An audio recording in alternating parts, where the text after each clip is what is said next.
Welcome to the Real Talk Podcast, a show on things that churches don't want to talk about. Every 3 years, my church body puts out information on the topics that high schoolers wish the church would talk about, but doesn't.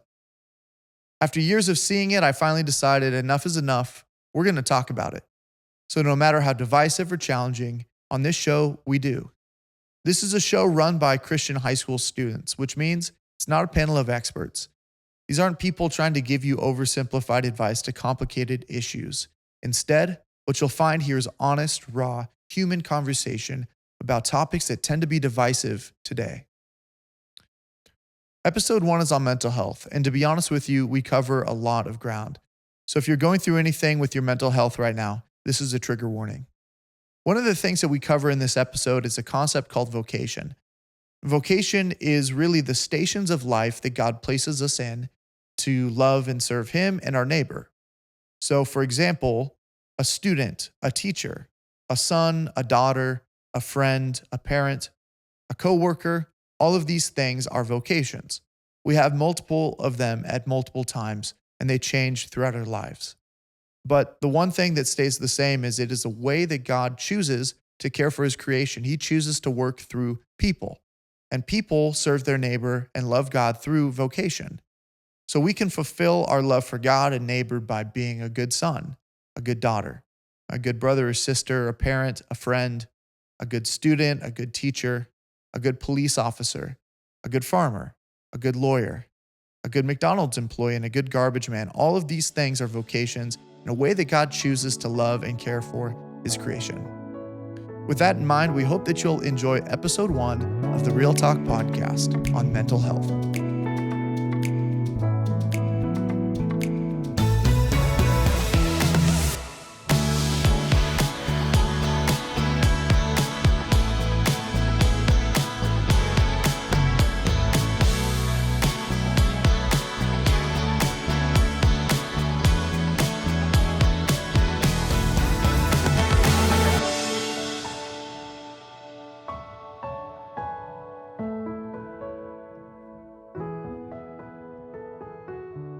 So I guess I'll start with this, a couple of stats.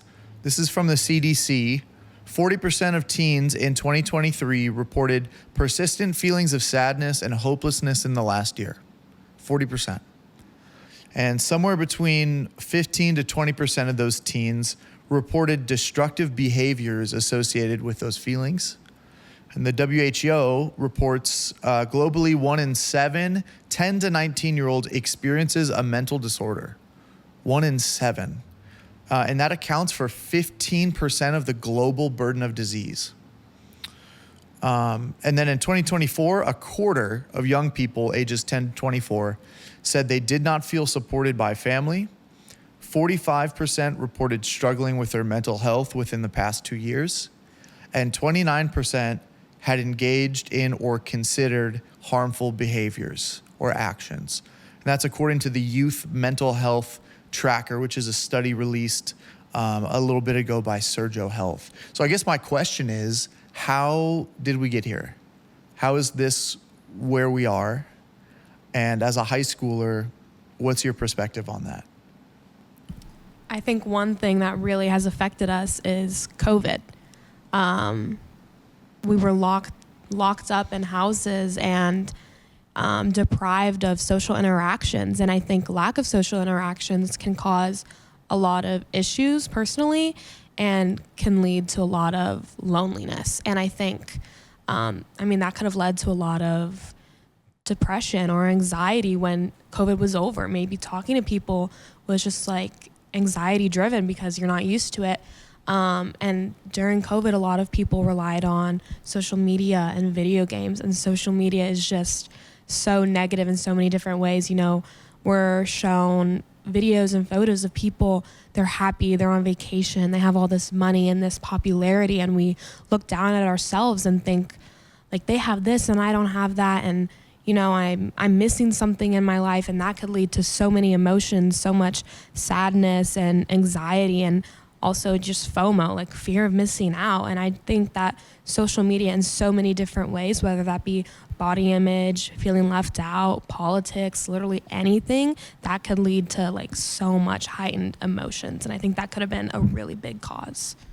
Yeah, I think going off of the social media thing, social media, it makes it so easy to be almost connected with people because you're getting everybody's best highlights and best shots and what they're presenting for you to see, that it almost like if you have a bad day or if you have a bad week or even a bad year, it's like, well, all my friends, they seem to be doing great and like they're going on vacations and like, what am I if I'm not getting this internship or if I'm not doing well in school or if I'm not going on this trip? Like my family doesn't have money like that, you know, like what do I do when all my friends are going to France and all these things, and you're getting everybody's best bits of their life, that it's hard to understand that that's just what people present and that's what they want you to see and want you to believe about their life, is that everybody has it together all the time. And I think that's extremely hard to understand if you're new to social media and if you don't kind of prep yourself for that if you're going into opening up social media constantly. And I think that going off of social media, like our society puts a lot of pressure on like you should be caring about your mental health, and like we're being fed that like, oh, should I be thinking this? Like, you know, we're being told like your mental health is really important and you need to be taking care of it, and if you're not, you're doing something wrong, which can mess with your mental health. So yeah. There absolutely, I think, is this pressure where we see people's best, kind of like what you were saying, and it causes us to kind of look at ourselves and be like, okay, well, I'm not matching up to that. What I've found a lot is that when you are struggling with comparison, it causes you to judge others a lot, which puts you into this mental state of, okay, I'm being judged all the time by everyone I'm around. And it kind of puts you into this like comparison cycle where it's like, I'm never going to reach this. And I keep trying and I keep failing because I have these unrealistically high standards. And then we keep falling into this trap and this lie that we're just not enough. And then nobody ever hears about that because we're insecure about it. And we feel like we can't go to anyone about it because who's going to understand, you know? Mm-hmm. I think that also kids don't want to talk about their mental health because it could be perceived as weak or embarrassing. And I feel that the past generations have also pushed that therapy is kind of a weak thing to do and that you shouldn't do that. You try and figure out on your own or rely on other people. And especially now, I feel for myself personally, because I had a lot of struggles during COVID, I didn't talk about it. I didn't want to talk about it. I didn't have anybody to talk about it because my dad was sick, my brother was dealing with problems, and my mom was a wreck during the time. So I think that it also contributes to the fact that social media pushes this rhetoric that therapy is almost kind of for weak people or kind of embarrassing, or it's just something that you don't want to do because you're going to get made fun of. So people don't make that step to start improving themselves, and they just kind of internalize it and make it worse, which is what I did. I internalized it for 3 years, didn't talk to anybody, just kind of same cycle every day. What kind of pressures does a high schooler experience in 2025? I think it depends on your situation, and I think it varies from person to person. But for the average person, I think just going through high school, your body's changing, your social life is changing, you're going to a new school, whatever it may be. You're trying to find friends, you're trying to make it in sports. But it's just a hard time in general. I feel like that transitioning period is very difficult, especially for our generation because of COVID. It made it even more because kids didn't socialize, there were no sports, so there weren't opportunities to get out there and really make friends or play sports or anything of that kind or nature. I think also speaking from experience too within athletics and as a Christian athlete, I think people that look from the outside into someone that is a believer in Jesus, there's a lot of responsibility that comes with that because you're kind of expected to make good decisions all the time and you have a lot of eyes on you. If you mess up a little bit or if you do something that they don't think falls within what you should be doing, they're like, oh, she's a Christian, she shouldn't be doing that. And I think as much as it helps to have that foundation and to believe in Jesus, it really, really makes it hard as a high schooler because we're human and we make mistakes, and we're not Jesus ourselves. We're just people that are trying to follow in his footsteps. And so I think that is extremely difficult. And then with athletics too, it's extremely hard to want to be an athlete that is, it's hard to want to appear weak. No athlete wants to appear weak. And the idea of mental health, the fact that you can't see it, it's really easy to hide it. Like if you had a sprained ankle and people can see that your ankle is swelling, they make you sit out. They're like, you're going to ruin your career. But when you have a mental problem where you need to sit out or where you can't do it anymore, nobody really knows how bad it can get, and it's really easy to kind of avoid it and hide it from other people. Yeah, I feel like there's almost probably a crazy number of people that are playing through an injury with mental health and maybe feel like they can't take a couple of weeks off to just be on the injury report. And like, maybe that's because they don't notice it at first, or maybe it's because there's so much pressure that they feel like, hey, I have to perform. Like, I've got to show up for school and be the best student I can be. I've got to show up for my family. I've got to, be this dedicated athlete and achieve great things. And, if you're a Christian, that brings other pressure too. But like, if you're going through adverse situations that are affecting your mental state, and then you're just pushing through, and you have no resiliency left. I mean, that's like playing through an injury. Like, I really like that. What about college prep? Mimi and I were just talking before this about college and how we still feel like we're freshmen in high school, and the idea of moving away from your family and moving away from something that you're so used to is just like so much anxiety. Like, you just get a wave of anxiety every time you think of it. And that can be hard. Moving away, you have to adapt, and you're kind of adapting on your own. You don't have your family, you don't have your friends. So it can be difficult. And I think that can cause a lot of, anxiety and sadness and loneliness, and just the idea of that can also cause the same thing. So, it's very nerve-wracking. And I would say also thinking that you have to have your whole life figured out when you're going to college, and thinking like, okay, if I make this decision, this is going to affect me for the rest of my life, and this is what I'm going to do. And it's like, you're not just tied to that. So it's keeping in mind that, your mind can change, but also it's hard when you feel like what you're going to decide is going to be your life for the rest of your life. And also money. College can be expensive. At least I know for me, like, that is definitely a reason for a lot of the colleges that I'm thinking about, is like, how much money am I going to get off for certain colleges? And just, I think kind of that pressure that I need to work harder, coming from like a personal standpoint, I need to work harder in academics to get better scholarships. That adds like so much pressure, because even though I have a very supportive family and they say, don't worry about that, we've got it covered. Like, money is money. Like, it costs a lot, and my actions can determine how much money I get off, which college I can go to. And that is just so much pressure on me. And I know so many other high schoolers are probably experiencing that same feeling. So I think deciding on a college based off of money can also be just very pressuring. There's something I thought was kind of interesting when I was prepping for this episode. I feel like Gen Z is kind of this generation that's like anti-mass media news. There's like this sort of sentiment of like, the news is very, sort of slanted depending on what outlet it is. And like, there's an acknowledgement that people that consume a lot of slanted content can become sort of like in an echo chamber with that stuff. But this statistic that I was reading, Global Coalition for Youth Mental Health, said that Gen Z actively consumes news more than any other type of content.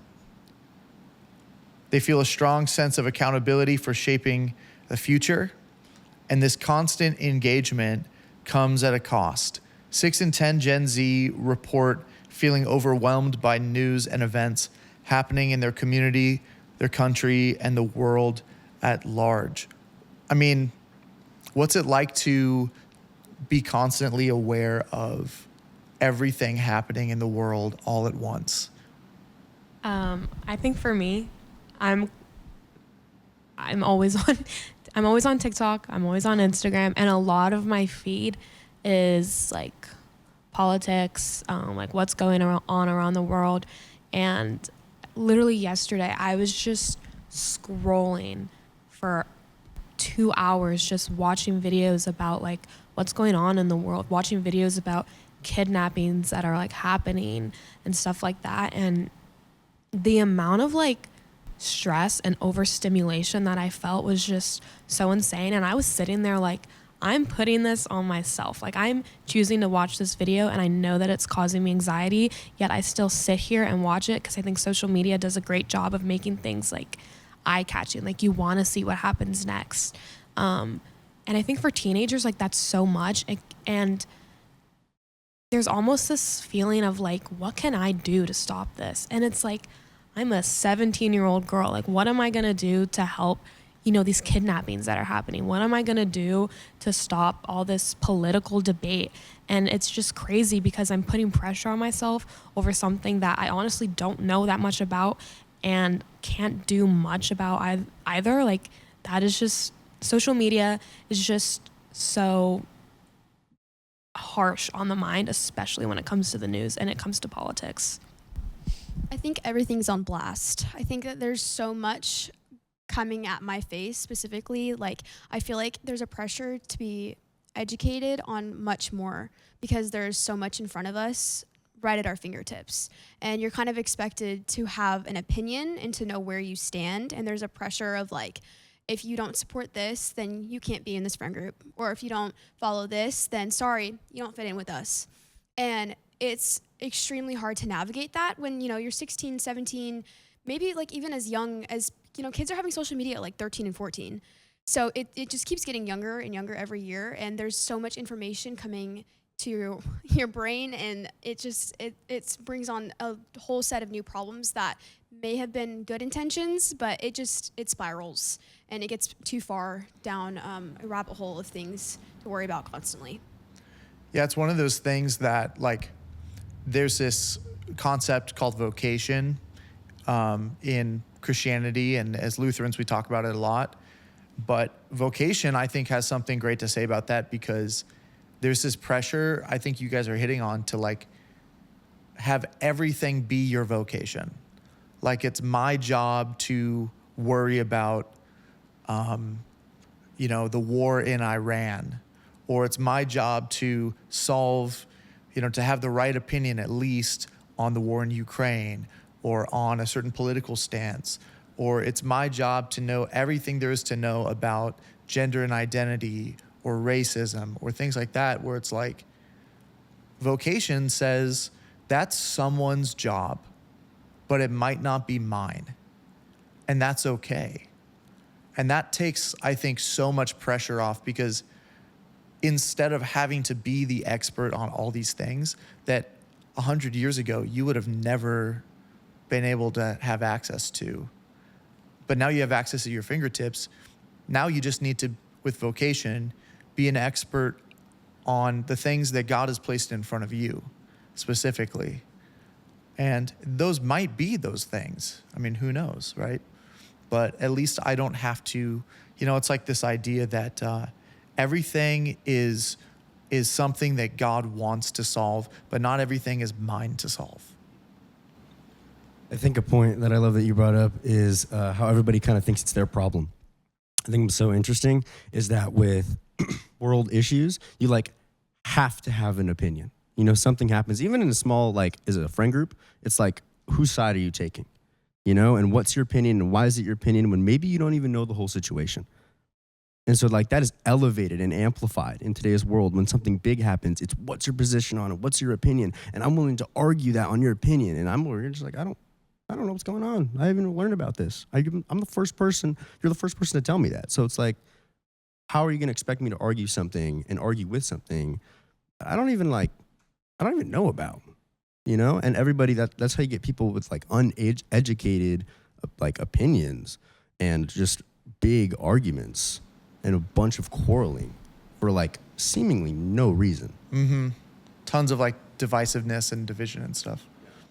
There's also pressure too, in making sure you don't mess up. Being politically correct all the time, I'm constantly worried about that, because the idea of like offending somebody if they're like religion, you know, if you say something and it crosses over and it offends them, like I don't want that to happen to them. Of course not. You know, I want to be accepting of everybody. But if I have an opinion and I'm like, okay, is this gonna offend somebody? Am I stepping in the wrong way? Like, am I even educated correctly on this? I think, and the fact that everything's recorded, there's cameras everywhere. People can record you at any time, at school especially. You know, if you do something wrong and you are walking out in the hallways, and people are recording people all the time walking down the hallways if you do something wrong. And it's just like this constant, you're being watched all the time. I think it's important to still be aware of what's going on in the world and in politics, because at the end of the day, it is our future. So you need to think about that. And you're going to go to these institutions next year or whenever you're going to go to college, and they're going to try and educate you about it if you're not able to do that on your own. And I do agree, you know, doing your own research, not looking at just one news, whatever, you know, I agree with that. But I do think it's important to be educated. You need to educate yourself because it's your future. Like I had friends say, oh, I don't care about the election, blah, blah, blah. But you should care a little bit, because at the end of the day, it's your future. This is going to define your life. And especially, I know it's maybe stressful and you have other things going on that are more important. And I agree that you shouldn't focus on those things because it can lead to anxiety and all these other things. But take it for what it is. And you can even take things with a grain of salt if they're not really that important. But you do need to have some sort of awareness to what is going on so that you can have not necessarily your own opinion, but your own information. And you don't need to share that with friends. You don't need to get in arguments. I don't do that. I stay away from that with friends because I have friends that are on opposite sides, have whatever, differ opinions.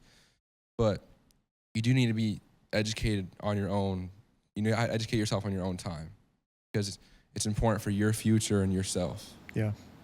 Yeah, I think it's that balance of like, it is important and we all want to be informed about things, but then it's the constant pressure and the being bombarded with stuff where if it's all you kind of think about and it's what you take in, then it can become overwhelming because it's problems that you don't have a capacity to solve. And then you're holding on to the problem without being able to give a solution, and that can bring anxiety, that kind of a thing. So I want to transition and talk about COVID a little bit. What were some of your experiences during that lockdown period? Could be good or bad, but just some of your experiences. For me, there wasn't one good thing about COVID. In COVID, 6th grade, I was dealing with mental health issues because of sports. And then I had a lot of concussions, so I had a little bit of brain damage in the emotional kind of part of my brain. So then COVID happened, and I really kind of just let loose. I gained a ton of weight. I lost all my scholarships. My dad was very sick. My brother was having a lot of problems, and my mom just cared about my dad. Or what are we going to do financially because we didn't have any money. I was going to private education school, so just kind of figuring those things out. And I ended up I had severe depression. I had PTSD. I didn't sleep at night. I had nightmares all the time. And that's because of sports. I wasn't moving during the day. I couldn't go outside because my parents are older, and they got super scared of the disease of getting sick and dying, especially my dad. And I was basically locked inside my house. I didn't even go outside. So I gained a ton of weight, had all these mental health issues, and I didn't know what to do. I didn't talk to anybody. I lost everything, what I thought was everything at that point in time. And I was losing my dad, and I was losing my brother.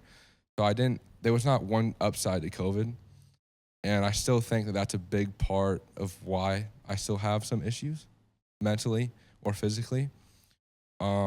because of COVID and because of the damage that really did to me and my family. It's like fascinating to me because I feel like your story, I mean, it's so unique, but it's also so many people's experience. And yours is, I think, a little bit especially unique because your dad is immunocompromised. And so that was one of those situations where there was a lot more fear in the house. But what I'm interested in hearing as well is like, how much of that did you anticipate? Or how much of it just blindsided you? None. I mean, my dad got sick when I was 8. The doctor said it wasn't going to be that bad. By the time I was 12, I mean, couldn't walk, forgetting my name. You know, he just wasn't, it's just not the same person. I mean, the guy was super smart. He went to Stanford, did all these things. He couldn't even do algebra. He taught himself algebra when he was in 3rd grade. So he just was a totally different person. And I think that really, for me, because he was my number one person, number one mentor, I like lost everything. I mean, it really just was devastating. It still is. To me, it's very devastating to see my dad in the condition that he is. And then to have nobody to talk to, because my brother, he has a lot of mental health issues as well. But he's struggling as well. And then my mom was just a total wreck almost all the time. And then my brother had to start working when we were 14 or 15. So we've really just I just internalized everything. And it just got worse and worse and worse. And I'm still trying to rebuild. But at that point in time, it was just, I didn't know what to do. And then you add in a sedentary sort of experience with COVID. And like we talked about the phone thing, like during that period, I remember just there's so much scary information being blasted your way like all the time. And, you know, just not really knowing what to do with that. Anybody else, like, what was that? Did you have similar experiences? For me, COVID was definitely a downer, but I don't think I knew it at the time. But now when I look back, I can see how COVID definitely messed me up a little bit. Again, like social media, I was always on it. And I think one thing that really hit me hard was body image. And again, I didn't know it at the time, but I lost a lot of weight during COVID. And I think I was trying to not eat, you know, trying to, I don't want to say starve myself because I wasn't, but I was trying not to eat as much. I was trying to be what I was seeing on my phone, and I lost a lot of weight. And unfortunately, I think a lot of my validation at the time came from guys and Snapchat. I was, you know, snapping all these guys. I was searching for validation, searching for compliments. I wanted something. I wanted some form of excitement. I had like a bunch of talking stages at the time, which I hate that phrase, but I did. And I was looking for some source of happiness, and the wrong source, obviously. And, you know, looking back, I just wasn't a really good person. I was trying to be something that I wasn't. And I think COVID really messed me up just because of social media, because I was trying to be something I wasn't. For me personally, I loved how you brought up this kind of idea of isolation, especially in the midst of a lot of family struggle. During COVID for me, I had a lot of turmoil in my house with one of my family members, but it was amplified when suddenly people couldn't escape from the house. When my brothers, who got their license as soon as they could so they could escape from this torment at home pretty much, are now locked in the house. And now everybody's together, and it's almost like a boiling pot that you put the lid on. And suddenly all this turmoil is going on, and there's arguing, and then suddenly these little problems that were at one point little and you could just kind of sweep them under the rug are amplified, and there's big arguments, and there's these big, like, scarring conversations that you're thinking, how can my own family look like this? Because I come from a big family. I have 4 brothers, and I had, there was like 7, 8 people in the house at the time, all in one place. And so all that kind of transition that I was going through was amplified. And then I had to move, and I was living with family for a little bit. And that was stressful for its own reasons. It was confusing, and I didn't know anything. And so somebody who already was dealing with a bunch of anger and a bunch of confusion now kind of isolated. I mean, I still have problems trusting people, you know, and I felt so isolated. And I mean, my friends from junior high, like, you can testify, like, I had a very hard time opening up. It was scarring for me, and I still do in a lot of ways. And so and I think this went for so many people in COVID, is this idea of isolation where it's like, I'm on my own now. And these people who are like, we were in 6th and 7th and 8th grade going into high school. You're born into high school. You're going into high school being like, okay, great, I'm on my own. And that's like the standard. That's what you've learned. That's what you're used to. And then you have this trauma and this scar and this blame on yourself, because what trauma will do is it'll convince you that it was your fault. And that's something that I struggled with a lot, and in a lot of ways still do. It's like COVID guaranteed you more time at home. And it's like, for some people, that was great. Like, they're fired up. I get to be with my family all the time. But for some people, that being at home all the time is like a nightmare.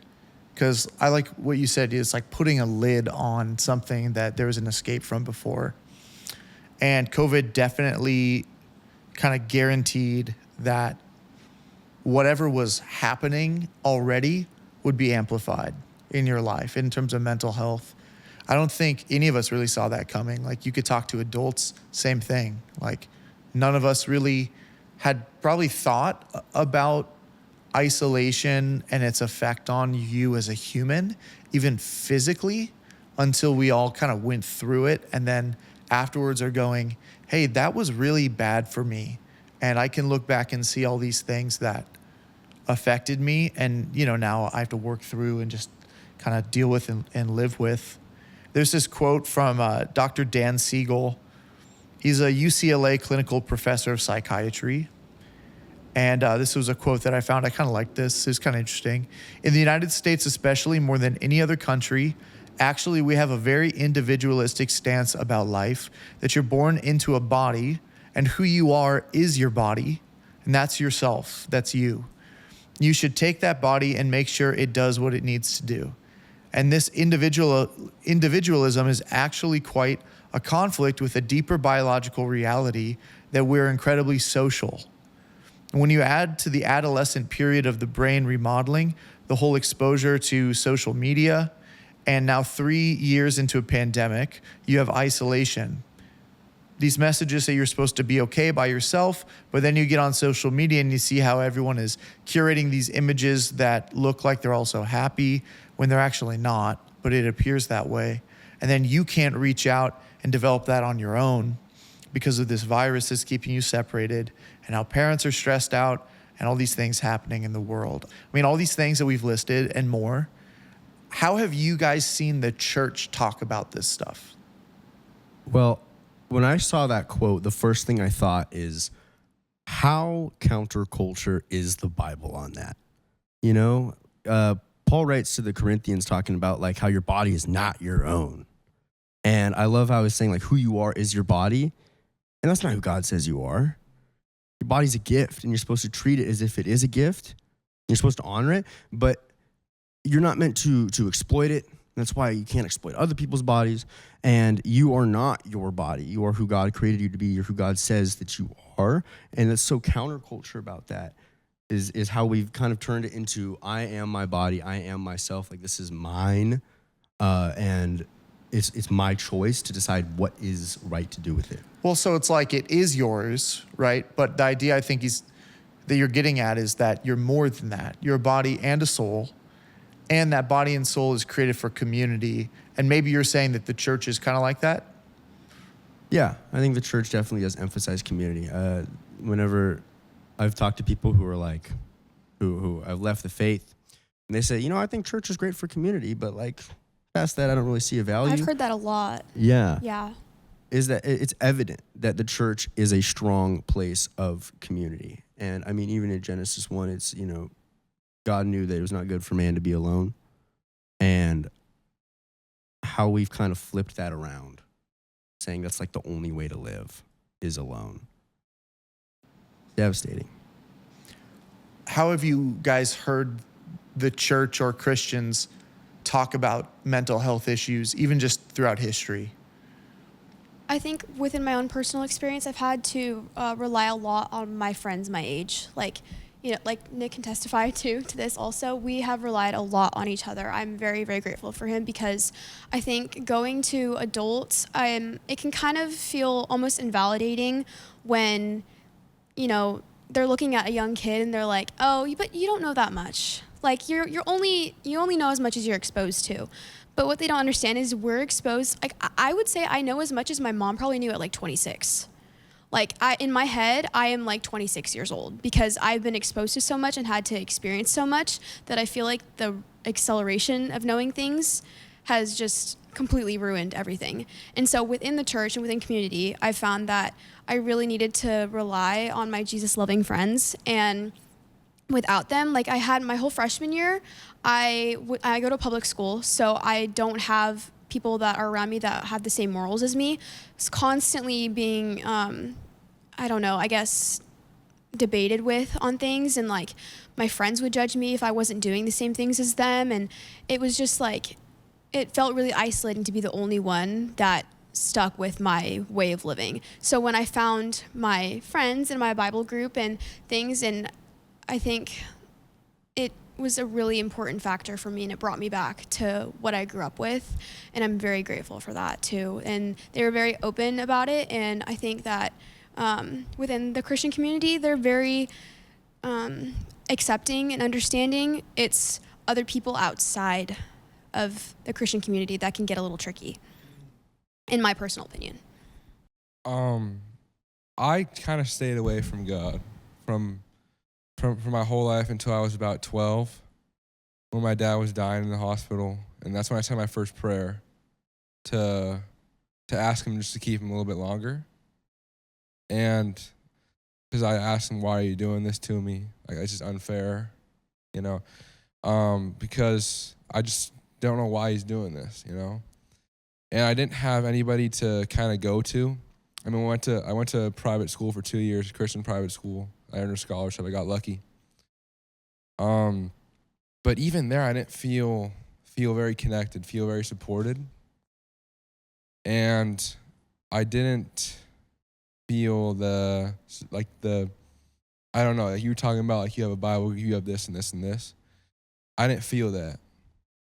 So throughout like going through having kind of this like Christian, being a religious and doing these things, I felt more from because I went to public school for 2 years. I found more there. I found more kids. I reconnected with them.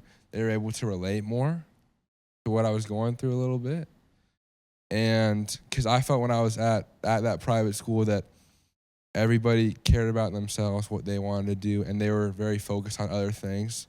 It's almost like the more religious you are, the more kind of self-centered, selfish. I feel like the more negative qualities you have. And that's not a put down anybody here or anything, because you are amazing people.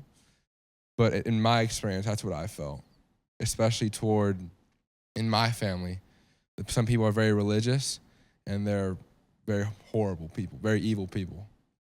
So I kind of stayed away from that. And I still have a relationship with God, but I feel like mine is more through me and him only. It's not through a pastor. It's not through somebody else, through me and him. And I'm grateful for that, but at the same time, I don't feel like I can go to church and kind of connect with the community because I don't have full trust or faith in that community, really. So it's kind of like a different world almost. Yeah, I feel like that's a lot of people's experience. Just to validate that, like a lot of people have negative experiences with Christians, especially around mental health, I think. I wouldn't say that it's something that the church has historically addressed very well. I mean, there was a period of time that we're burning people at the stake for like what, was probably just basic mental health issues. It's like, we probably haven't done a great job with this. And there's a reason, like it's on, it's our first episode of this show. I think, at times then the church is overcorrected, and that can kind of, like we were talking about, breed this individualism of like, it's my mental health, it's my experience, rather than like you're saying, there is like a longing I kind of hear of like for community in the church, but that hasn't been your experience. And so there's a disconnect there. And I wonder how common that is. I think it's probably pretty common. I think I definitely relate to both of you guys because, well, I've always gone to a private school, so I've always had like a Bible study group. I've always had a church. I've always had a pastor to go to. But in the same way as you, I've never really felt connected in that way. And for me, going into freshman year, that's when I was diagnosed with anxiety and depression. I was in a really, really hard place, and I was just so mad at God like all the time. And honestly, that didn't stop until maybe a month ago. And there was also someone in my family who was going through the same thing, and my anger towards God has really caused a separation between me and him, obviously, because I didn't want to talk to him. I didn't want to have anything to do with him, but I always had these people around me, these Christians saying, well, God always has a plan for you. Well, you should trust in him because he is good. And it's like, okay, but that's just so cliche. Like, it is so much easier said than done to just put my trust in God. And I think for the longest time, I did not want to get help because a lot of the time I was told by other Christians, like, you only need God, you know, he can help you. He can be your source of peace. You can rely on him. And I was like, okay, well, I don't feel God. I don't feel his presence. I'm mad at him. I don't want to talk to him. It was just so much easier said than done. But I think although the Bible doesn't necessarily talk about therapy, it talks about community. And there's so many different verses about how it's okay to like rely on other people. Obviously you should rely on God, but it's okay to talk to other people. It's okay to get professional help. And I like what you're saying about vocation, because we have these callings in life to do different things. Some people are really, really intelligent. They understand the human body, so they become surgeons. Some people are really caring and they want to raise a family, so they become mothers. Some people just really understand the psychological aspect of the human brain, so they become psychologists. They become therapists. And the Lord appoints people to have these different roles in the world so that we can all as one help each other. So I think so many people will say you just need God. It's okay to go to a therapist. It's okay to have community. And as Christians, we're called to help one another carry each other's burdens if we're in, you know, the right mindset and place to do so. But it's okay to look for other sources as long as, you know, it really is beneficial. So many people and Christians will say you just need God. And while that's true, sometimes it's okay to get a little more help. And I would say that going off that, it's a blessing from God to have a community. And he's given us all people and places like church and like family to go to so that you can talk with them and get through things. Yeah, I think that is a big blessing, and I think, like, thank goodness that we have each other. I think I would struggle so much if I didn't, but I experienced something really similar to what you did too, and I know the feeling. I think for me, it was more of like, I had so much going on in my life that I tried to fix with God and just, you know, a relationship with him, and this is recent too, like very recent, within like the past couple months. And I felt anger to him because I was giving up my life and my time and my trust to him, and I didn't find very much comfort at all, if I'm being honest. And I do want to be completely transparent in that. And I was angry. I was so angry of like, I gave up everything for you and all of my trust for you, and I feel the same way.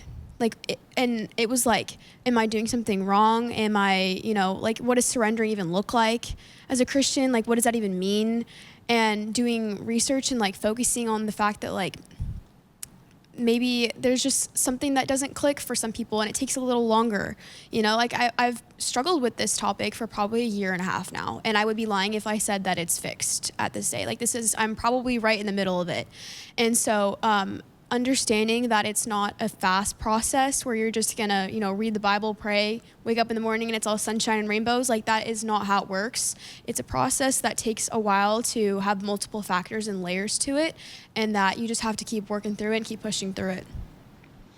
Yeah, I feel like there is a pressure that Christians experience that this is kind of like going back to what you said about public school, which I thought was super interesting. Like there's almost like a pressure that Christians put on themselves to be okay, because there's this weird belief that if you are Christian, you'll just be okay. And if your faith is strong enough, then you'll be okay. And if it's not, then that means you're not okay. Whereas somebody like you're saying, you're talking to people who aren't Christian and they're almost more authentic because they don't have this weird wall that's keeping them from just being okay with not being okay for a little bit. And I think that is super common. I think if we surveyed, if this was, a show for adults and people, between the ages of 45 and 65, they would just share more experiences of what you are talking about, because it's been my experience too, that you just don't always have it all together. And sometimes there's seasons of your life that you are angry with God. There's other seasons of your life where you are blessed by God and you forget about him entirely. There's seasons of your life where you're confused as to what God's plan is for you.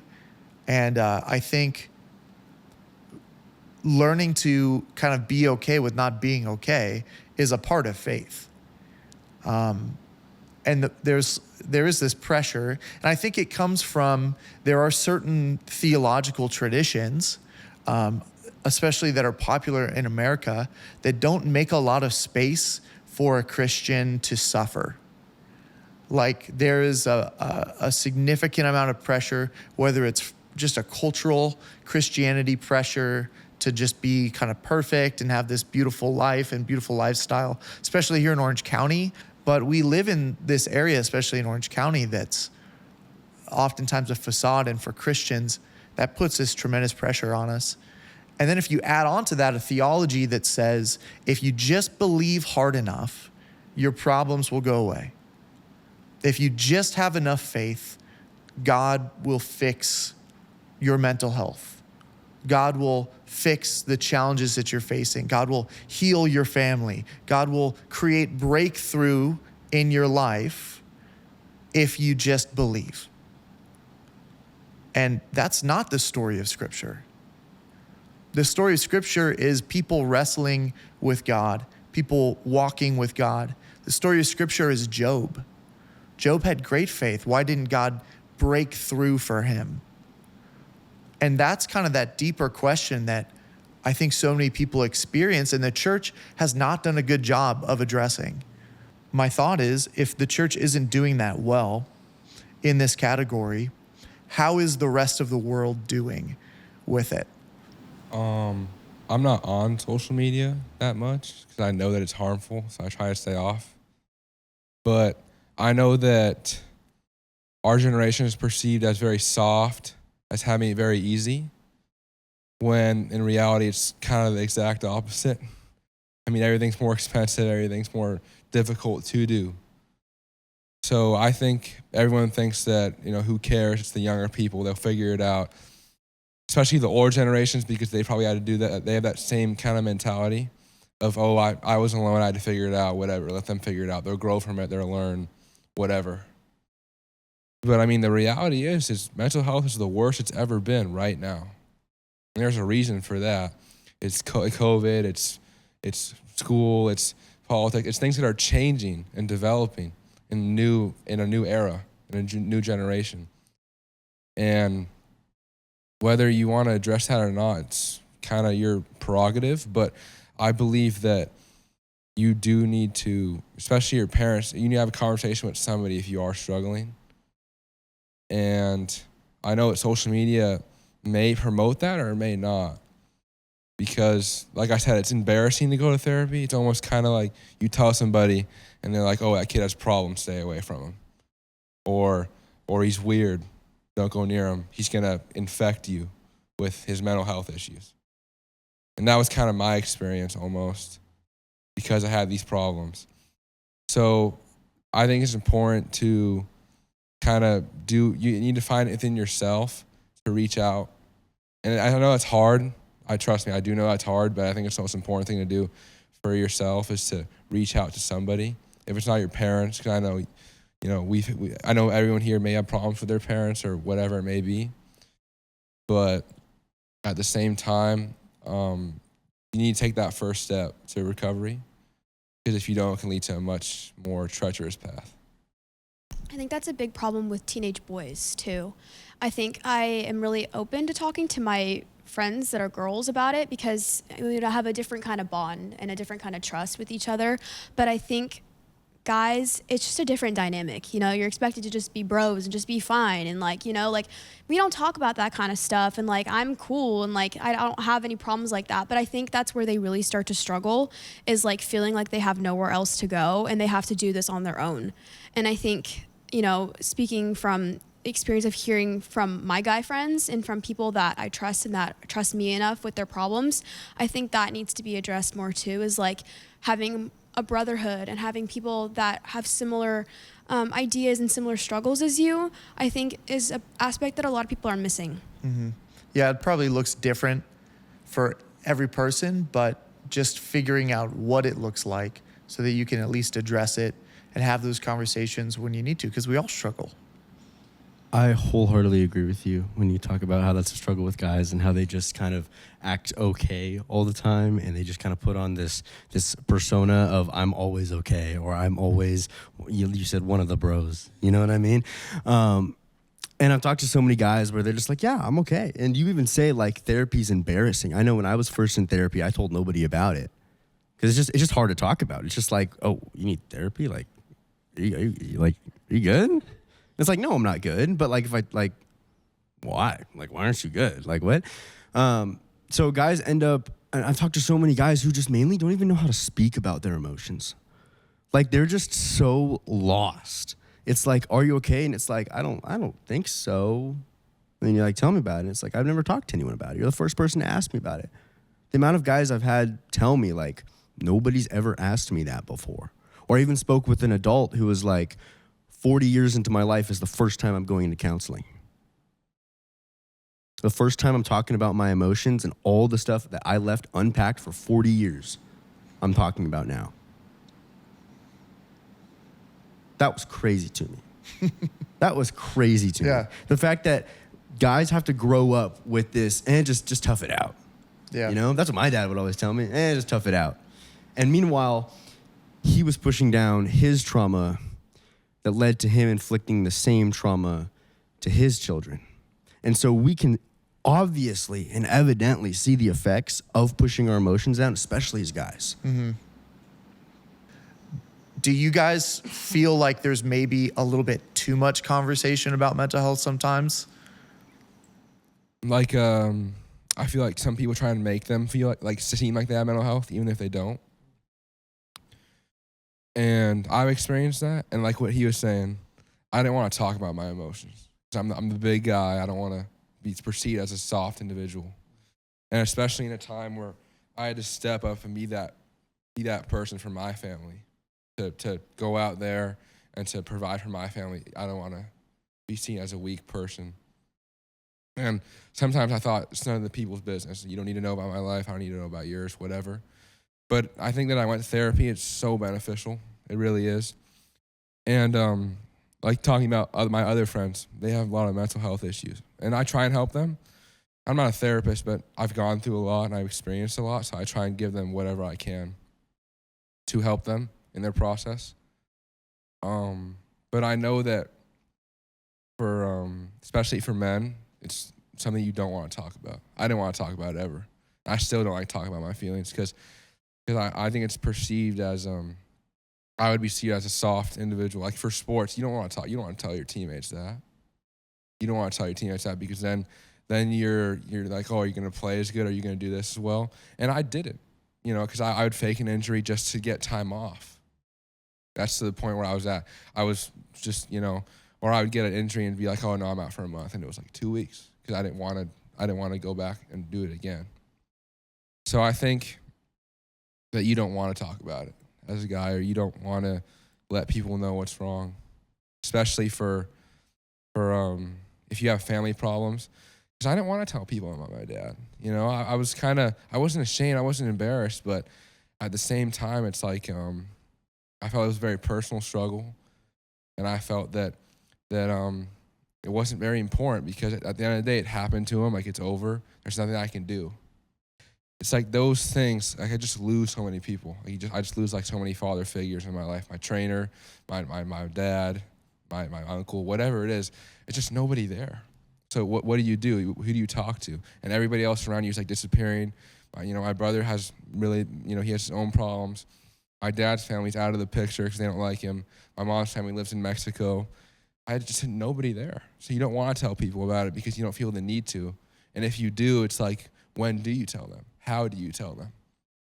And then what are they going to say? Are you going to like what they say? Are they going to get mad at you? What's the response going to be?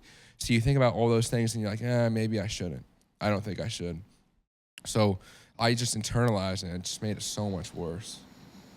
Yeah, a therapist becomes that person. It's almost like a third space, but with people where you can have that person, and they kind of don't know you like other people do, and so there's a little bit less judgment, almost like, it's okay, I can like say this and I don't have to worry about what you're going to think about me afterwards, which is kind of safe.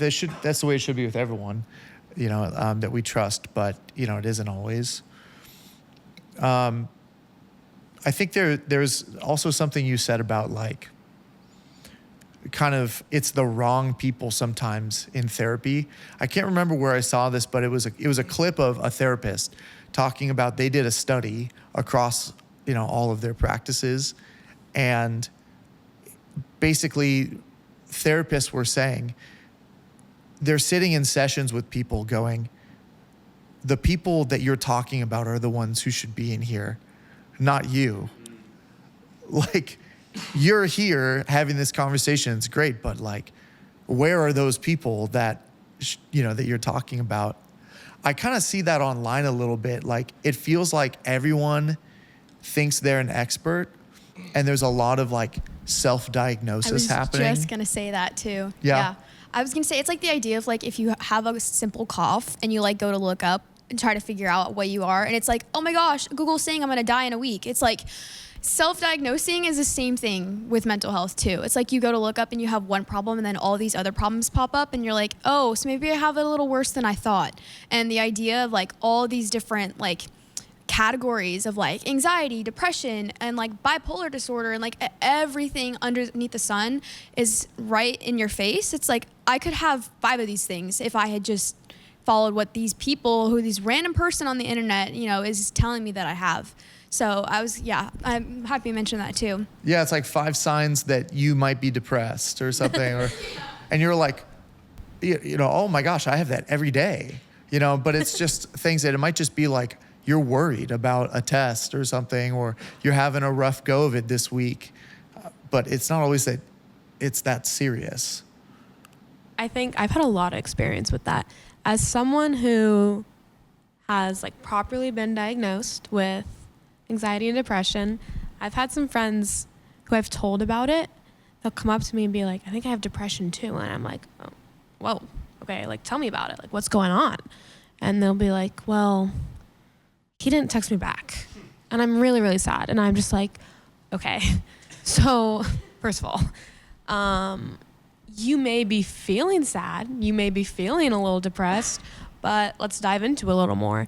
And I think sometimes when people come up to me and say that, it almost makes me feel like, are my feelings like not valid? Like, am I being like that? Am I saying that I'm depressed, but it's not worth it?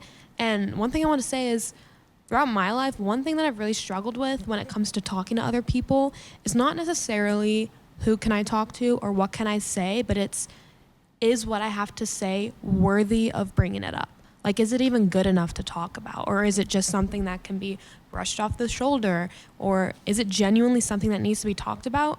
And I think that that's really difficult too, because when it's yourself, sometimes it's like, I don't want to put that on other people. I don't want to be a burden. I don't want to, be that person. And I don't think talking about my own problems is worth it if it's possibly going to upset or ruin someone else's day.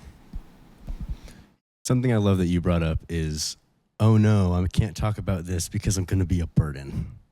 We think about these people, and you mentioned you had so many people in your lives that were struggling, you didn't want to bring it up to them. And that's true, maybe, and maybe it could be a little bit burdensome for someone else to bear your burdens. But at the end of the day, those people still care for you. And we almost selflessly care for others by deciding what they do and do not need, in a way where I don't want to be a burden to them because of my stuff when they have stuff going on. Like, I was talking to my mom once. She had so much stuff going on. I mean, you can imagine. And I never brought anything up to her. I was talking to my mom, and she was like, it hurts me more to hear that you were talking about that and not know anything. It is more burdensome on me to have anxiety and to worry about my own son than for you to tell me. Mm-hmm. Yeah, and you're almost like taking away someone's vocation from them. Oh, absolutely. Right? You're like keeping them from fulfilling their vocation by deciding that what you are going through isn't worth it to them. And it might be, right? We're almost like self-isolating. Like the thing we talked about with COVID that was so bad, then we just do it to ourselves all the time. And it's not healthy. Like, why do we do that? I think from personal experience, I think I'm constantly aware that everybody has their own stuff that they're dealing with because, you know, even like looking at the statistics, like everybody seems to have some sort of problem. And I think that in my own life, it's hard to go to other people when I know that they have their own struggles, and it feels like everyone around me is like holding on for dear life. And it's gotten to the point where it's like, maybe I just need to deal with this on my own so that they can heal themselves too. And I think that's where the self-sabotaging comes in, is like, I don't want to feel like I'm bringing more problems for somebody when I could be a listening ear for them instead and helping them. I think of Galatians 6:2 that says, bear one another's burdens and so fulfill the law of Christ. It's like loving your neighbor as yourself looks like bearing one another's burdens through your vocation. And part of that is knowing what isn't your vocation.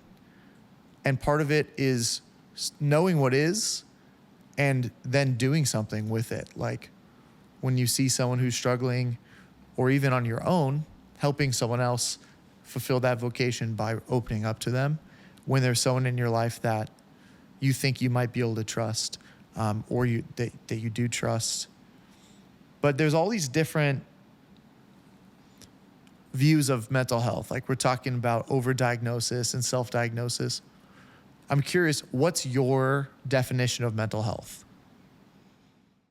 I think it's the way that it's like you think of like physical health and mental health, and it's how okay are you? What's happening inside your head, and how you can kind of help that. It's like physical health, like are you in shape, or like are you eating well? You know, it's like, are you feeding your brain, and are you doing the things that are going to help your mental health, or are you going to not? And that's where it comes in. So I think it's more of I agree with that, but I think it's an individualized meaning. It's what you think you're going through. I don't think it's, like you can realize you have a problem and maybe a therapist can diagnose you with something, but it's really what you're going through. Like you realize you have something wrong with you. For me, it was like I gained a lot of weight because I was eating my problems away. Or I wasn't sleeping because every time I fall asleep, I had a nightmare. Or I was talking in my sleep, or I couldn't, or I would stare into space for like 2 hours, just replaying memories in my mind over and over again. Stuff like, or I was sitting out, I was faking injuries to not play or to not do this. I think it's what you think you're going through. I want to bring up the idea of having bad mental health as a Christian too, because it's something I've dealt with. I think I hear constantly, as a Christian, you're supposed to have a giving heart, right? It's to look like Jesus is to have a giving heart. But I know when I'm having a really hard time and really deep within my bad mental health, I struggle to have that giving heart all the time. And it brings a lot of guilt because there's so many people that I know that are struggling that I want to help, but I'm constantly worried about how am I appearing to other people? How can I keep myself together for just one more day? Just get it through to Friday, like just kind of pull through. And then I realized there's so many opportunities that I missed to help someone that I could have really, really helped, and they were really struggling. And so that brings on another level of responsibility and another level of pressure to constantly be there for someone else when you're dealing with your own stuff. Yeah, it's like the goes back to that, like bearing one another's burdens thing, where it's like, it maybe in that moment or that season for you, that is a vocation that isn't yours to fulfill, and it's someone else's. And you know, that's kind of the beauty of the body, that the body of Christ, that is, that like God gives us our neighbor for our benefit. Just the idea that people are the masks of God.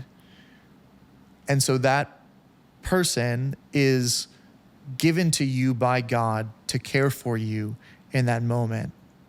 And it may not be the moment that you are called to care for someone else. It's like maybe you've heard that old sort of adage or story about the guy who was, praying for someone to save him. He was drowning, and he prays for someone to save, for God to save him. And a boat comes by with a guy, and he's like, "Hey, do you need help?" He's like, No, I'm waiting for God. He's gonna save me. And then another guy comes by in a boat. He's like, "Hey, do you need any help?" The guy's like, No, I'm good. I'm waiting for God to save me. And it's like, he dies and he goes to heaven.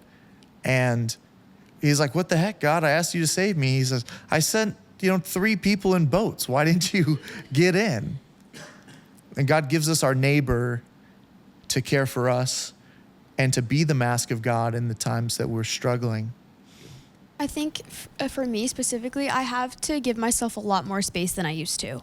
And I think that's good because it allows me to understand and be able to connect with other people and explain to them, like, I will be able to connect with you and love you so much better if I give myself a chance to kind of restart. That way I can be a better sister for my little brother, or a better daughter to my both my parents. And I think it's really hard to know and gauge what works for you.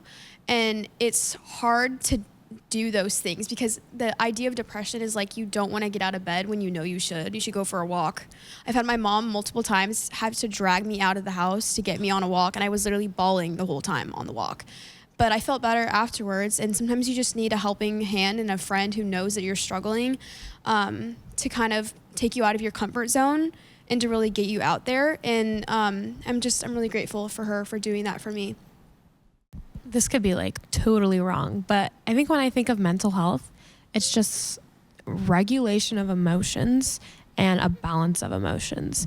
Because if you are a very happy person, you don't get angry a lot, and you're doing well, like, that's awesome. But if you tend to be more of a sad person, more of an angry person in a low level of happiness, like, that just takes over your body.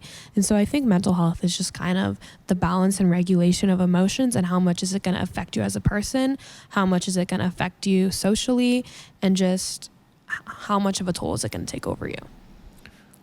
So I got a definition of mental health here. This is from a psychiatrist. It says mental health is not actually about feeling good. It's not about feeling calm or relaxed. Obviously, those are things you want people to experience from time to time, but as psychologists, it's not the measure of mental health. Mental health is about 2 things.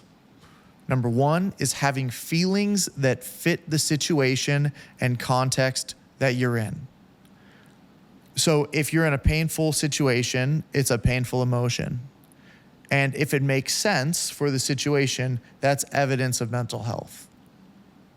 So if you're going through something really hard or stressful and you feel stressed out for that period of time, that's a sign of mental health. But the other thing here is being able to cope with challenging situations and feelings, which we might call resiliency. It's the coping part of that. So when you go through hard times and stressful times, it's the rebound of that. Does that rebound happen at all? Does it happen slowly because our resiliency is really low? Or are we able to rebound quickly like you would if you're physically healthy after a game or something, because there's a high degree of resiliency? So maybe we can think for a second about your experience as a high schooler, and you can tell me, what does it look like to be resilient as a high schooler? And I think good resiliency is being able to find your peace and like contentment in Christ. And like when you're able to do that, that's how when you know that you can cope and move through this, and by having the peace of Christ and like the contentment of where you're at, that's to me a good sign of like resiliency and like getting through stuff. For me, it looked a little different. It was finding a level of comfortability in vulnerability. I think growing up, I struggled with the idea of wanting to look perfect all the time, and I found a lot of validation within academics and within my sport, which are very empty identities, and they're gonna fail you eventually. And for me, going into high school, I didn't understand that it's okay to tell people that you're struggling with something. It doesn't make you less of a person. It doesn't make you less of a Christian. It doesn't make you, any weaker. And that was really, really hard for me to open up to people. And that built, I think, a lot of character within myself. And it built more patience for myself. I think I'm working on building more patience and understanding that I'm trying my best. I'm doing what I can. And if people, don't accept that, then they shouldn't be friends with me anyway, and they just don't understand what I'm going through. And that's okay. I'll still love you, but maybe you just don't understand what's happening with me, and that's totally okay. And that was what my level of resiliency was, is knowing when to give myself a break. And I would be calling my mom at school a lot and be like, hey, I need to go home. Like, I was crying in the middle of class. I was like, I can't do this anymore. And like some people, it would have been pushing through that class and being resilient, which in a way it is, but the resilient part for me was having grace on myself and knowing that it's okay to take a break. I think what's been pretty consistent is that the level of resilience is a discipline. We have disciplines to eat healthy, work out, take care of our physical bodies because we know that we need it. But we don't always have the discipline to say, I need space right now. I need help right now. I was in therapy. I mean, I still am in therapy, but I was in a therapy session one time, and my therapist, I was telling them about how I was supporting my friends and how it was draining on me. And she just goes, what about Nick? What about you? Who's there for you? You made it so clear that these people need people. Why can't you see that for yourself?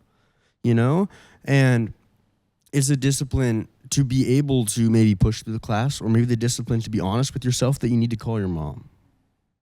Or maybe it's being honest that you need to go to God and you need to remind yourself of those promises that are in his word. It's that discipline of knowing what works for you and asking yourself, what does work for me? Asking yourself, what is this emotion? Naming it, being willing to wrestle with it. I think that's a resilience, is being willing to face it, not in a, I'm just going to push this away kind of way, but in a, I need help too kind of way. It's like habits that build resiliency, because resiliency really is the bouncing back when something bad happens.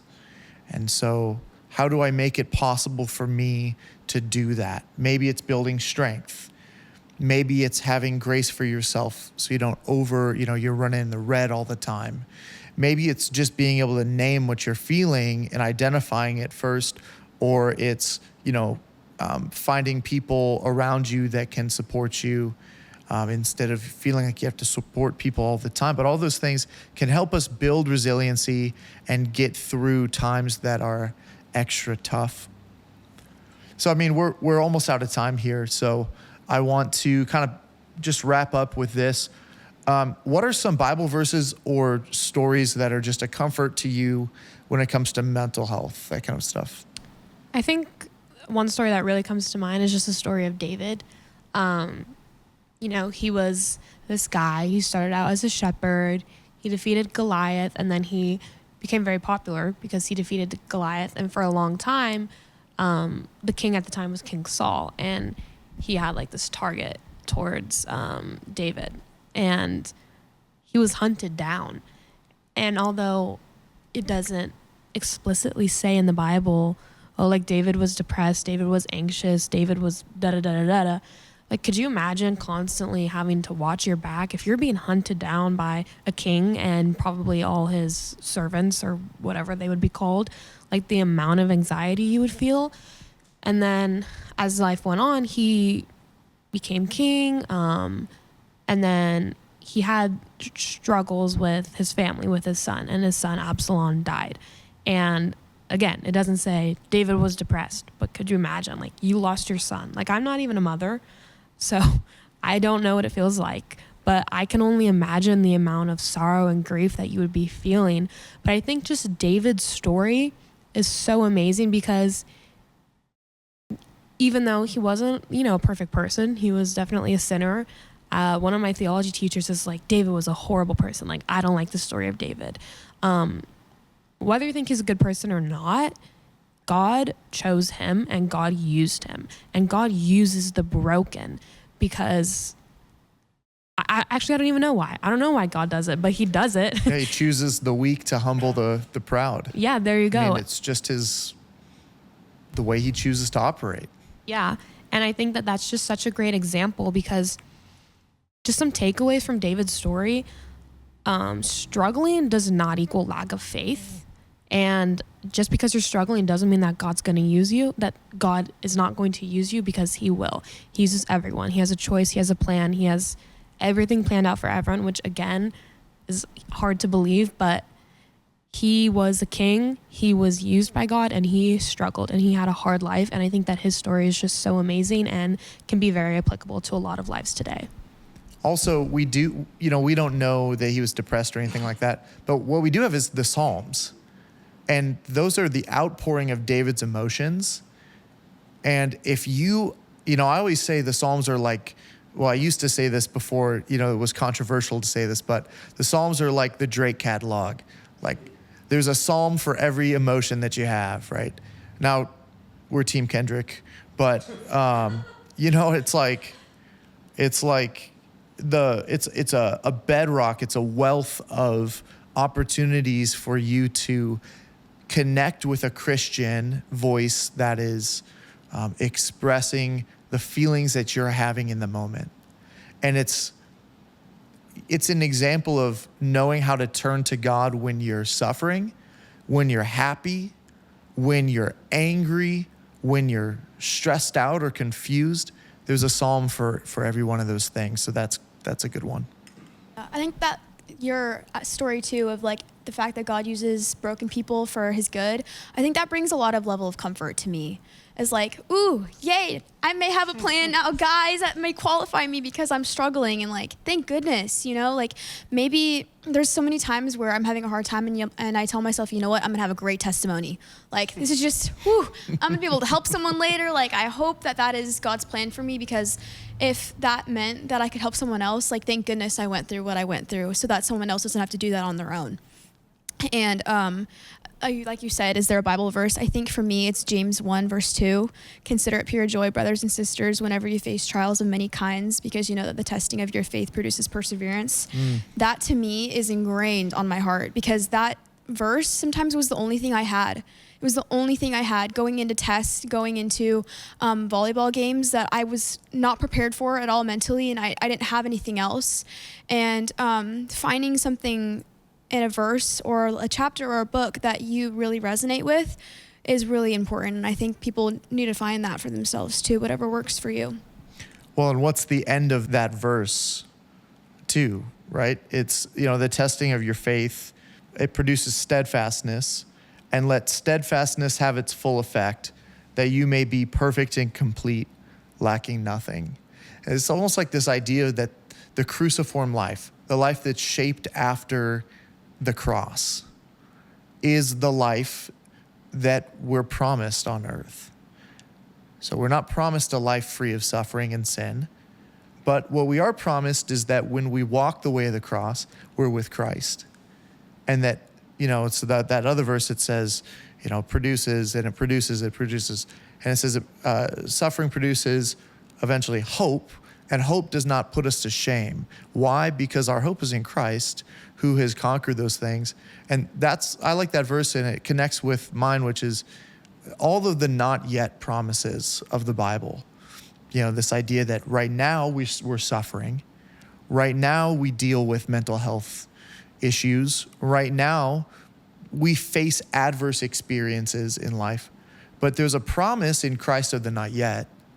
The ultimate promise of faith isn't just forgiveness, it's restoration. It's that Christ will return for us, and that he promises us a restored body and a restored mind, and that sin and death will be no more. They'll be defeated completely, and he'll wipe every tear from your eye, and he'll be with you the way he was always meant to. And there is no more suffering and sin. And that is really the promise that I hold on to when I think of any adverse situation that I'm dealing with. This is for a short time. I love that you bring up the not yet promises, because from the point from the prophets to the crucifixion, the God's people was kind of dealing with one big not yet promise of, okay, when's the Savior coming? When's the Savior guy going to come? And then he comes, he's here, and then he gets killed. And for those 3 days, they're like, well, yikes. That didn't work. Didn't work out. Right, but then Jesus comes back 3 days later. I was thinking about it. It's such a common verse for anxiety, such a common passage, but Matthew 6, where Jesus is like, you don't need to be anxious about anything. Consider the lilies, see how they're clothed. But I think like that passage is super, super dense. Jesus literally talks about how the birds that do not plan for their food are provided for. How much more provided for will you be? And something that came to me while I was reading that is that sometimes God providing looks like he's not. Like when Jesus was crucified, that was God bringing his plan to completion, but we just couldn't see it yet. And so at that moment, when everybody had little faith saying, okay, well, this Jesus Savior is gone, God must have forgotten his plan, forgotten about his people, and they had to have weakened in faith from that point. Yeah, it's a perspective issue, right? Yeah. Like, I don't have the perspective that God has. And, if I did, I would have missed out in my life thus far on so many things that drew me closer to him and made my life modeled after the cross, which, as much as I would appreciate a really nice, cushy life, I don't know that I would trade that for that. It's funny because you were talking about the Psalms, and my favorite Bible verse is Psalm 16:1. Preserve me, O God, for in you I take refuge. And I think that got me through a lot in my life, because I felt like I had nobody to confide in about my struggles and my problems, because my dad was sick, and because my brother had problems, and because my mom, was dealing with my dad, and I just had nobody there. So I think that verse and my faith got me through tough times in my life. And that's continued to this day to really help me and really develop or build me as a man and as an individual. So in closing, what's one thing that you wish adults or church leaders understood about your generation's experience with mental health? I think we're looked at as kind of a soft and weak generation, like you were mentioning earlier. I think a lot of adults expect us to have a really easy life because we have so many resources, so many tools on our hands, but they don't realize that brings on a whole set of new problems. And I think that they just need to be more compassionate, understanding that we have so much going on within our heart and within our minds that needs a lot of unpacking, and that needs a lot of grace and compassion. And luckily I was blessed enough to have a mom and a family who took in my problems and, took it seriously, but some people are not lucky enough to have that. And I think that you just need to see people for, everything that they are, their struggles, their good and their bad, and just really appreciate them in all their flaws. I would just ask adults, listen. because there are so many small things that adults will miss on that can be like life changing, especially this is, very serious, but, sides of suicide. Suicide. If your son or daughter is, giving stuff away to their friends, if your son and daughter seems happy all of a sudden, a lot of the times when people have a plan for suicide, they seem happy because they have a plan and they know it's coming to an end soon. And just there's so many other signs, and even if it's not suicide, if it's anxiety, OCD, ADHD, whatever it may be, do your research and listen to your kids or listen to the children around you, because it's serious and sometimes it's hard to vocalize. So just take that initiative to be aware and listen. And I think going back to what we said at the beginning, just understanding that we're constantly being fed so much information at one time, and so much how we should be thinking and how we should be feeling almost, and that it does affect us a lot, and it in good and bad ways. It can give you a new perspective, but it can also be really kind of crushing and wow, should I be thinking this, or should I have this opinion, or should I not? So just more understanding, like what you're saying. I think what scripture says, slow to speak and quick to listen. In every situation, leading with an empathy and leading with a humility almost. I feel like a lot of adults, I could totally imagine a parent being in a situation where they feel like they need to be okay and set that example of a strong household member and foundation. But I think what a lot of adults can do better is model that it's okay to not be okay, and to model that it's okay to talk about your emotions, and model that it's okay to be heard and to speak. But then again, also model being quick to listen and empathetic and patient. I think I was really lucky because I had two parents that advocated for therapy and advocated for me not to be okay is okay, and to talk to them and to be able to open up to them, even if they did have problems or they couldn't really understand. But I like what listening, God gave us 2 ears and 1 mouth, so we should listen 2 times more than we speak. And I think a lot of people, my parents' generation, I'm sure they're a lot older than everybody, but I don't think they understand that what we go through, I think it's very soft. I think we're a very soft generation. But maybe we're not going through Vietnam or all these things, but we do have social media. Maybe that's our Vietnam. Because I think information travels faster, we see it more. There's different things to each generation and each time period. And I think they have to adapt to that, and they need to listen and really not necessarily understand, but just to hear what their child or that person is going through, and recognize that they need help, or that they may need you to step up and be with them and support them through that journey. I think adults need to look at children as not a problem to be solved, but a soul to be understood.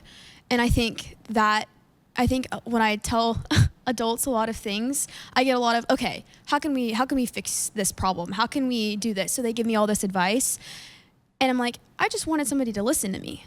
And sometimes that's all people need is, sometimes if he is struggling with something, I'm like, okay, hey, do you need an ear and a shoulder, to lean on? Or do you need actual, do we need to figure this out together? What does that look like, and how can we move forward together instead of just constant problem solving?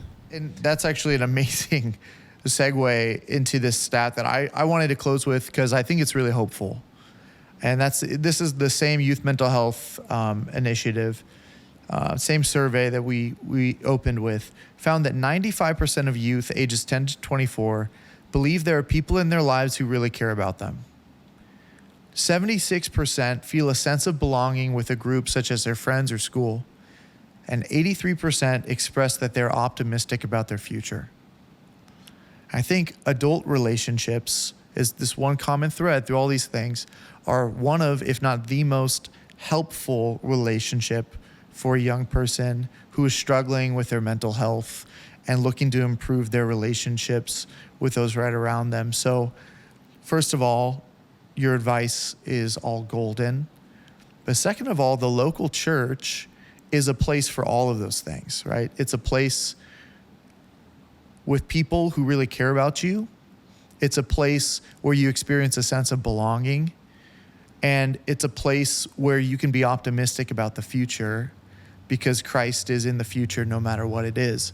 The other thing is that the local church, if you're committed to a congregation, you're a part of a congregation, you also have a shepherd who is there for you, who is an ear for you when you're struggling. And, an underutilized resource of all pastors is private confession. Being able to go to that person with something that you're forgiven for, but it's just bugging you. And you just say, I just need to hear from someone else the forgiveness that I know is already mine. And I just want to get this on my chest. That's a resource of the local congregation. So I just want to say, for anyone who is listening to this, like if you are near Orange, California, if you need a community, this is one for you. And I just want to close with this word of encouragement. This is from Psalm 34:18, but it's all over the Bible. The Lord is near to the brokenhearted and saves the crushed in spirit. That's God's character. That's his heart. He's a God for the broken and those who are in need of help. If you are hurting and you need help right now, some resources for you. First of all, the 988 hotline. It's a crisis hotline. That's, any kind of mental health crisis. You can call that. You can also text it and get help immediately. Mentalhealth.gov is another one that's got a ton of resources. Please, if you're struggling or you just want to build resiliency, seek out a Christian counselor. Christian counselors are amazing resources to help build resiliency skills. And then, of course, a pastor, the pastor of your local congregation, and your parents. If you can talk to your parents, please do. If you feel like you don't, start trying. Your parents are there. God gives us our parents as people in that vocation to help us, or another adult who you trust. Please talk to somebody. Other things you can do, go outside, get some exercise, touch grass, right? Get into a little bit of strength training, get some exercise, work and move your body, stretch, start your day with some stretching, or maybe start your day with prayer and sort of meditation, not meditation in a religious sense, but just quiet reflection, and talking to God through prayer. I just want to wrap up by closing in prayer. So if you'd please pray with me. Gracious and merciful God, you see the hearts and minds of all people.